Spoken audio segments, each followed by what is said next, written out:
నేను బలైనా బలం ఎంతున్నా అనేది మీకు తెలుసు, ఇలా ప్రజలకు తెలుసు, భారతదేశంలో ఉన్న ప్రతి ఒక్కరికి తెలుసు. దయచేసి నన్ను రెచ్చగొట్టకండి. నేను మొదలే చెప్తున్నా, నేను బలహీనుని కాదు, సాగుకు పడలే భయపడా. ఇంకా 4 బుల్లెట్లు ఉన్నాయి నా దాంట్లో. నేను అందుకే కొంచెం నీడకు వస్తారా అని అడిగిన. లేదు లేదు, మా మీడియా ఆయన ఇన్ఛార్జ్ చెప్పడం జరిగింది, అక్కనే పెట్టిందన్నా ఎండైనా మీరు రండి అని.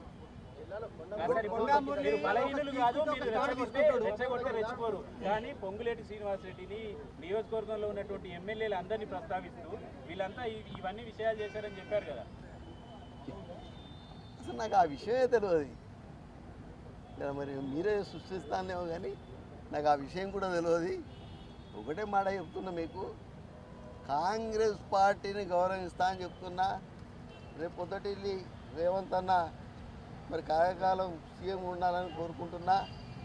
ఈడ బీసీ నాయకుడు మరి మహేష్ అన్న రేపు ఇంకా పదవులు రావాలని కోరుకుని గాంధీ భవన్కి రావడం జరిగింది.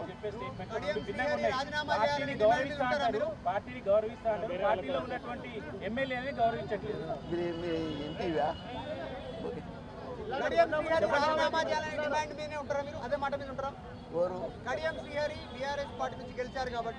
నేను రాజీనామా చేసిన, వాళ్ళు చేసుకుంటే చేసుకోవాలి. నేను మాత్రం రాజీనామా చేసి యునానిమస్గా భారతదేశంలో ఎమ్మెల్సీ ఎవరు గెలవలే, నేను ఒక్కనే యునానిమస్గా గెలిచిన. ఏ పార్టీ కూడా నామినేషన్ కూడా కనీసం వేయలేదు.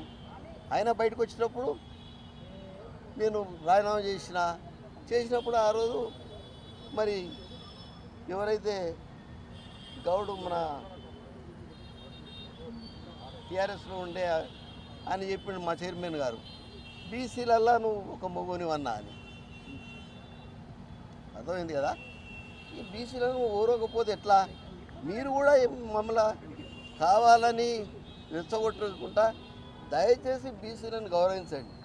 బీసీ అది వాళ్ళకి ఎన్ని ఇబ్బందులు ఉన్నాయో నాకు తెలుసు. నేను మొన్న కూడా మాట్లాడినా, నేను అక్కడ వరంగల్లో మాట్లాడినా. మాకు తెలుసు అణగారిన వర్గాలు ఎలా ఉంటాయి.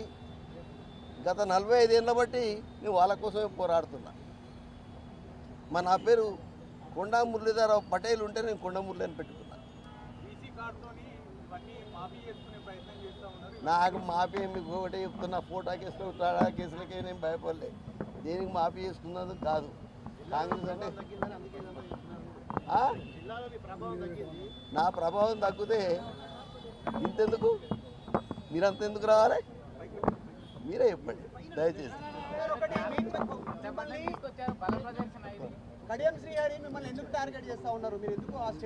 దయచేసి ఒకటే మాట చెప్తున్నా, నేను అంతర్గతంగా లోపల చెప్పిన. మళ్ళీ ఎప్పుడన్నా అక్కడ వరంగల్ మీటింగ్ పెట్టినాక, లేదు అంటే మీడియా సెంటర్ ఎప్పుడైనా పెట్టినప్పుడు కంపల్సరీ వచ్చి చెప్తా.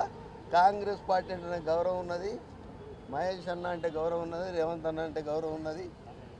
ఇప్పటికి కూడా మేము రేవంత్ అన్నప్పుడు రేఖమ్మను నేను మరి ఆడ పాదయాత్ర చేస్తే పంపి రాజశేఖర అన్నతో కూల్చింది రేఖమ్మ. మేమంతా ఒకటే. మీరు ఎవరు కూడా దయచేసి దీంట్లో ఎలాంటి విభేదాలు లేవు. అర్థమైంది కదా. దాని ప్రకారంగా ఈ జిల్లాకి సంబంధించిన నాయకులు మీటింగ్ ఏర్పాటు చేసుకుని అధిష్టానం దృష్టికి తీసుకుపోయారు. మీ మీద చర్యలు తీసుకోవాలని మీరు చేసిన వ్యాఖ్యలపై దానిపైన ఏమంటారు?